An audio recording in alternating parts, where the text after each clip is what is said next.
5 തലമുറകളായി നിങ്ങൾക്കൊപ്പം PRS hospital. Nilambur മച്ചാന്മാർ അങ്കത്തട്ടിലേക്ക് ഇറങ്ങി.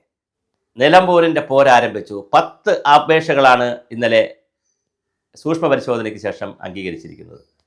നമ്മുടെ അൻവർക്കയുടെ തൃണമൂൽ കോൺഗ്രസ് എന്നുള്ള ആപ്ലിക്കേഷൻ തള്ളിപ്പോയി. അതിന് ഒപ്പിടാൻ എന്തോ പറ്റിയിട്ടില്ല, അത് തള്ളിപ്പോയി. പക്ഷേ അത് അദ്ദേഹം തന്നെ ചെയ്തതാണ് എന്നുള്ള വാദവും കേൾക്കുന്നുണ്ട്. സ്വതന്ത്രനായി നിൽക്കുമ്പോഴാണ് കൂടുതൽ വോട്ട് CPM-ൻ്റെയും കോൺഗ്രസിൻ്റെയും കൂടുതൽ വോട്ട് കൂടി പിടിക്കാനുള്ളൊരു തന്ത്രമാണ്. തൃണമൂൽ കോൺഗ്രസ് എന്ന് പറഞ്ഞു നിന്നാൽ CPM വോട്ട് ചെയ്യില്ല, കോൺഗ്രസ് വോട്ട് ചെയ്യില്ല. അപ്പോൾ അതുകൊണ്ടൊരു തന്ത്രമാണ് അൻവർക്ക പ്രയോഗിച്ചതെന്നുള്ള വാദവുമുണ്ട്. എന്തായാലും ഇതിനിടയിൽ അദ്ദേഹം രാജിവെക്കുന്നു, അതായത് പിൻവലിക്കുന്നു, നിൽക്കുന്നില്ല എന്നൊരു വാർത്ത വ്യാപകമായി കറങ്ങി. അതിൽ തൃണമൂൽ കോൺഗ്രസിൻ്റെ എന്ന് പറഞ്ഞു തന്നെ ഒരു ഫോൾഡറിൽ അവരുടെ ID-യിൽ ഇങ്ങനെ വാർത്ത വന്നു. അത് വലിയ രീതിയിൽ എല്ലാ ചാനലുകളും റിപ്പോർട്ട് ചെയ്തു. പക്ഷേ എന്തായാലും അൻവർ മത്സരിക്കുന്നുണ്ട്. ഇപ്പോൾ കളം തെളിഞ്ഞിട്ടുണ്ട്. അവിടെ അങ്കത്തട്ടിൽ 4 ചേകവരാണ് ഏറ്റവും പ്രധാനം. 10 പേരുണ്ടെങ്കിലും 6 പേർ ഇങ്ങനെ സമയം കളയാൻ വേണ്ടി ജനാധിപത്യത്തിൽ കയറി നിൽക്കുന്നതാണ്. പക്ഷേ 4 പേർ വളരെ ശക്തരായി രംഗത്തുണ്ട്. ഇന്നലെ നമ്മുടെ ഗോപിയണ്ണൻ സുരേഷ് ഗോപി പോയി അവിടെ ഇളക്കി മറിച്ച് വേണ്ട ബഹളം ഉണ്ടാക്കിയിട്ടുണ്ട്. ഇതാ നിലമ്പൂരിൽ നിന്ന് രഥം ഉരുളുന്നു സെക്രട്ടേറിയറ്റിലേക്ക്, ഇനി കേരളം പിടിക്കും എന്ന്. അപ്പോൾ തന്നെ അതിൻ്റെ താഴെ ട്രോളുകൾ വന്നിട്ടുണ്ട്. പിടിക്കും, കേരളത്തിൻ്റെ മാപ്പ് എടുത്തിട്ട് സുരേഷ് ഗോപി പിടിച്ചു നിൽക്കുന്ന ട്രോളുകളൊക്കെ വന്നിട്ടുണ്ട്. അതെന്തോ ആയിക്കോട്ടെ, അത് നമ്മുടെ ഇപ്പോഴത്തെ വിഷയമല്ല. എന്തായാലും കേരളം പിടിക്കാൻ BJP ഇതാ എന്ന് പറഞ്ഞു സുരേഷ് ഗോപിയുടെ രഥയോട്ടം. പിന്നെ അതുപോലെ തന്നെ അൻവർക്ക വലിയ രീതിയിലാണ് അവിടെ ഇളക്കി മറിക്കുന്നത്.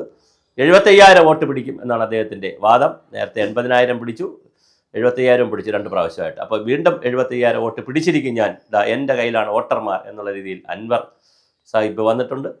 ആര്യാടൻ ഷൗക്കത്ത് കുറച്ച് സിമ്പതിയും വാപ്പയുടെ കാര്യവും പിന്നെ ആര്യാടൻ മുഹമ്മദിൻ്റെ കാര്യമൊക്കെ ആയിട്ട് വന്നിട്ടുണ്ട്. സ്വരാജ് പഴയ കുഞ്ഞാലിയുടെ മരണവും എടുത്തുകൊണ്ട് വന്നിട്ടുണ്ട്. കുഞ്ഞാലിയെ കൊന്നതും വെടിവെച്ചതുമായിട്ടുള്ള കാര്യങ്ങൾ ഉൾപ്പെടെ സ്വരാജ് അവിടെ വന്ന് പറയുന്നുണ്ട്. സ്വരാജിന് പറഞ്ഞ പല കാര്യങ്ങളും തിരിഞ്ഞു കുത്തുന്നുണ്ട്, അത് വേറെ കാര്യം. എന്നാലും സ്വരാജ് അവിടെ രംഗത്തുണ്ട്. പിന്നെ അതുപോലെ തന്നെ ഈ ഇടയ്ക്ക് ഇതുവരെ കേരള കോൺഗ്രസ് ആയിരുന്ന കർഷക നേതാവ് അഡ്വക്കേറ്റ് മോഹൻ ജോർജ് BJP സ്ഥാനാർത്ഥിയായി ഒരു ന്യൂനപക്ഷ മുഖത്തെ, ഞങ്ങളും ഉണ്ട് ന്യൂനപക്ഷത്തിൻ്റെ കൂടെ, ന്യൂനപക്ഷമാണ് ഇനി ഞങ്ങളുടെ മുഖം.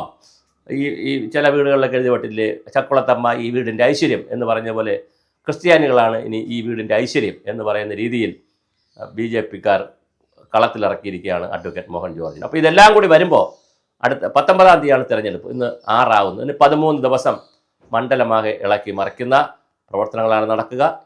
ആരാണ് ജയിക്കാൻ പോവുക? കോൺഗ്രസിൻ്റെയും CPM-ൻ്റെയും വോട്ട് നന്നായി പിടിച്ചാൽ അൻവർ കയറി വരും. അങ്ങനെ അൻവർ കയറി വന്നാൽ അത് സതീശൻ്റെ രാഷ്ട്രീയത്തിന് ഭാവിക്ക് കുറേ പ്രതിസന്ധികൾ ഉണ്ടാക്കാം. ഒരു ഇമേജിൻ്റെ പ്രശ്നമുണ്ട്. ആര്യാടൻ ഷൗക്കത്ത് ജയിച്ചാൽ അൻവർ വാട്ടർലൂ ആകും. ഇനിയിപ്പോൾ അദ്ദേഹത്തിന് അവിടെ നിന്ന് ജയിക്കുക പ്രയാസമായിരിക്കും. അടുത്ത തിരഞ്ഞെടുപ്പിൽ തീർച്ചയായിട്ടും പൊതു തിരഞ്ഞെടുപ്പ് വരുമ്പോൾ 1 വർഷം കഴിഞ്ഞ് വരുന്നതിൽ ആര്യാടൻ ഷൗക്കത്ത് തന്നെയായിരിക്കും വീണ്ടും അവിടെ സ്ഥാനാർത്ഥിയായി വരിക. അദ്ദേഹം 1 വർഷം കൊണ്ട് അവിടെ ഇളക്കി മറിക്കും. തീർച്ചയായിട്ടും അദ്ദേഹത്തിന് അത് ചെയ്തു പോകാൻ പറ്റും. ഇനി അല്ല നമ്മുടെ പിന്നെ സ്വരാജാണ് ജയിക്കുന്നതെങ്കിൽ ശിവൻകുട്ടി ഇപ്പോൾ രാജിവെക്കാനായിട്ട് രാജിക്കത്തുമായിട്ട് ഇരിക്കുകയാണ്. അദ്ദേഹം ഉടുപ്പൊക്കെ മാറ്റി ഇപ്പോൾ പുതിയ ഷർട്ടൊന്നും എടുക്കുന്നില്ല മന്ത്രിയായെന്നുള്ള നിലയിൽ. അങ്ങനെ വന്നാൽ സ്വരാജ് കയറി മന്ത്രിയാകാനുള്ള സാധ്യതയുണ്ടോ? അദ്ദേഹം പാർട്ടിയുടെ സെക്രട്ടേറിയറ്റ് മെമ്പറാണ്. ആ രീതിയിൽ അദ്ദേഹം ചിലപ്പോൾ മന്ത്രി ആയേക്കാം.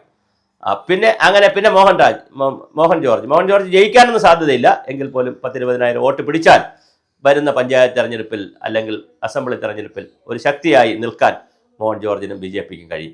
അപ്പോൾ തീർച്ചയായിട്ടും ഇനിയും ഒരു 4-5 ദിവസം കൂടെ കഴിയണം വോട്ടർമാരുടെ മനസ്സിലിരിപ്പ് എന്താണെന്നറിയാൻ. കാരണം ഞാൻ ഈ തെരഞ്ഞെടുപ്പ് യോഗത്തിനും പ്രചരണത്തിനും ഒക്കെ പോയിട്ടുണ്ട്.